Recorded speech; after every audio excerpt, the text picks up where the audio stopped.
Hello guys, welcome back to my YouTube channel once again. So in today's video I'm going to show you how to see who you block on Facebook. So what you have to do, you have to go over to your profile, your menu side. You can see your profile picture over there. Let me go over to it. And what you have to do next for you to go over to setting and privacy, go over to setting, and the next step for you to take for you is to scroll down almost to the last area. You're going to see blocking.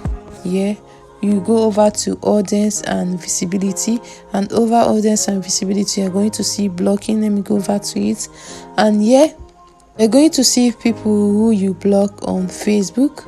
And once you block someone, the person can no longer see things you post on your timeline, tag you, invite you to any event or group, start a conversation, or add you as a friend. This does not include app, games, or group you both participate in.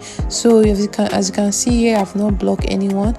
In case you want to block someone, you can go over to the add to block lists, and you can type the name of the person which you wish to block.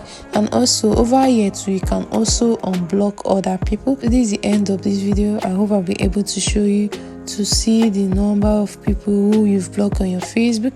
And this is the end of this video. Don't forget to like and subscribe to my YouTube channel, and see you next time. Bye.